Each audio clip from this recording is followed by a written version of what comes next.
여러분, 혹시 이런 생각 해보신 적 없으신가요?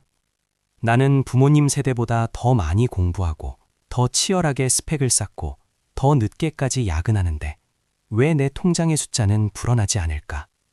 왜 내 집 마련의 꿈은 점점 더 멀어지기만 할까? 단순히 내가 노력이 부족해서일까요? 아니면 우리가 달리고 있는 이 운동장 자체가 기울어져 버린 걸까요? 과거 우리는 고속 성장의 시대를 살았습니다. 은행에 돈만 넣어둬도 이자가 쏠쏠했고 열심히 일하면 집을 사고 중산층이 될 수 있었죠. 하지만 지금은 어떤가요? 경제 성장률 2, 3%만 되어도 다행이라고 말하는 저성장의 늪에 빠져 있습니다. 우리는 이것을 뉴노멀이라고 부르며 체념하고 있죠. 그런데 만약 이 저성장이 피할 수 없는 운명이 아니라 우리가 만든 시스템이 고장났기 때문이라면 어떨까요? 우리가 믿고 있던 사회의 기둥들이 속에서부터 썩어 들어가고 있다면요? 오늘 소개할 책은 바로 그 충격적인 진실을 파헤칩니다. 세계적인 경제사학자 니얼 퍼거슨의 토발적인 저서 위대한 퇴보입니다. 저자는 말합니다. 서양 문명이 그리고 자본주의가 지금 퇴보하고 있다고요. 그리고 그 원인은 바로 제도의 붕괴에 있다고 경고합니다. 부자가 되고 싶은 우리가 왜 이 무거운 주제를 알아야 할까요? 돈은 물과 같습니다. 물은 가장 안전하고 효율적인 길을 따라 흐르죠. 경제제도가 튼튼해야 돈이 모이고 부가 축적됩니다. 하지만 제도가 망가지면 아무리 개인이 발버둥 쳐도 부는 빠져나갑니다. 퍼거슨 교수는 우리 사회를 지탱하던 4개의 기둥이 무너지고 있다고 말합니다. 하나씩 살펴보죠. 첫 번째 무너지는 기둥은 민주주의입니다. 정확히 말하면 세대 간의 계약이 깨졌습니다. 민주주의의 본질은 현 세대뿐만 아니라 미래 세대의 이익도 함께 고려하는 것입니다. 하지만 지금 정치는 어떤가요?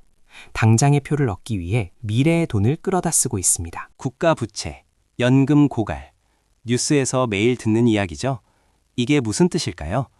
지금의 노년층과 장년층이 누리는 복지 비용을 아직 태어나지도 않았거나 투표권도 없는 젊은 세대에게 떠넘기고 있다는 뜻입니다. 저자는 이것을 세대 간의 절도라고 표현합니다. 젊은 세대가 부자가 되기 힘든 이유가 여기 있습니다. 사회에 진출하자마자 갚아야 할 국가의 빚, 부양해야 할 노인 세대의 비용이 어깨를 짓누르니까요. 세금은 오르고 손에 쥐는 돈은 줄어듭니다. 이것이 바로 제도의 퇴보가 내 지갑을 터는 방식입니다. 두 번째 기둥은 자본주의, 그 중에서도 시장 규제의 문제입니다. 여러분, 2008년 금융위기 기억하시죠? 그 이후 사람들은 말했습니다. 규제가 부족해서 위기가 왔다. 규제를 더 강화해야 한다고요. 과연 그럴까요? 퍼거슨 교수는 정반대의 이야기를 합니다. 규제는 부족한 게 아니라 너무 복잡해서 문제라는 겁니다. 미국의 금융규제법인 도드-프랭크법은 수천 페이지에 달합니다. 이걸 다 읽고 이해할 수 있는 사람이 몇이나 될까요? 규제가 복잡해지면 누가 이득을 볼까요? 바로 대기업과 대형 은행입니다. 그들은 비싼 변호사를 고용해 그 복잡한 미로를 빠져나갈 수 있거든요. 반면 혁신적인 아이디어로 도전하려는 스타트업이나 작은 기업은 규제의 벽에 막혀 시작조차 못합니다. 사다리가 걷어차이는 것이죠. 마치 바이러스 백신을 너무 많이 깔아서 느려 터진 컴퓨터와 같습니다. 안전하게 만든다면서 덕지덕지 붙인 규제들이 경제라는 컴퓨터의 속도를 갉아먹고 혁신이라는 프로그램을 실행조차 못하게 만드는 겁니다. 세 번째 기둥은 법치주의입니다. 법치주의, rule of law는 모든 사람이 법 앞에 평등하다는 원칙이죠. 하지만 지금은 법치주의가 아니라 변호사들의 지배, rule of lawyers가 되어버렸습니다. 미국을 보세요. 뭐만 하면 소송입니다. 소송 비용이 너무 비싸서 일반인은 법의 보호를 받기 어렵습니다. 법은 이제 정의를 실현하는 도구가 아니라 돈 있고 힘 있는 자들이 자신들의 기득권을 지키는 무기가 되었습니다. 이런 사회에서 공정한 경쟁이 가능할까요? 마지막 네 번째 기둥은 시민사회입니다. 과거엔 동호회, 종교단체, 봉사모임 등 자발적인 시민들의 연대가 사회를 지탱했습니다. 국가가 해주지 못하는 빈자리를 서로 채워줬죠. 그런데 지금은요? 우리는 점점 고립되고 있습니다.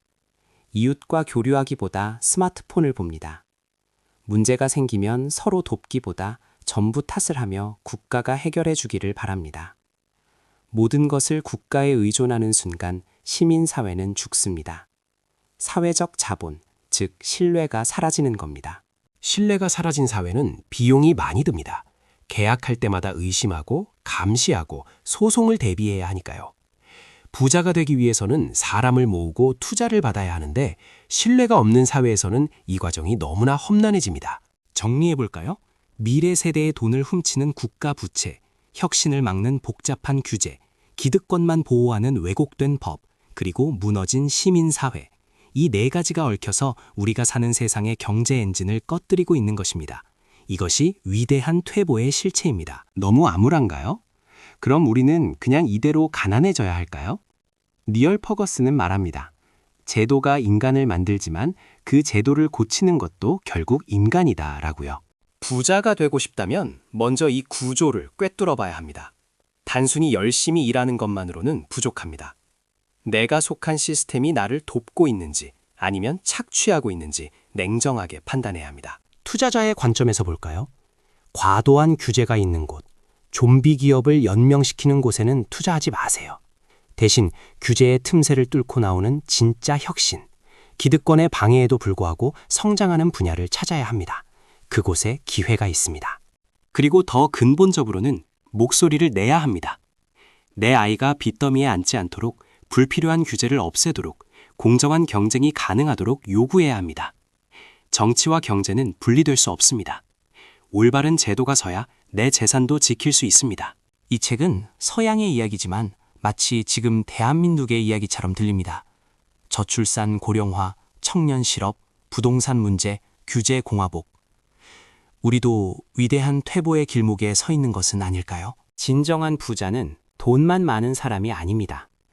자신이 속한 사회가 건강하게 성장할 수 있도록 기여하고 그 속에서 정당한 대가를 얻는 사람입니다.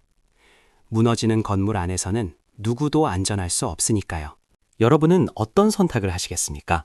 퇴보하는 시스템 속에서 서서히 가라앉으시겠습니까?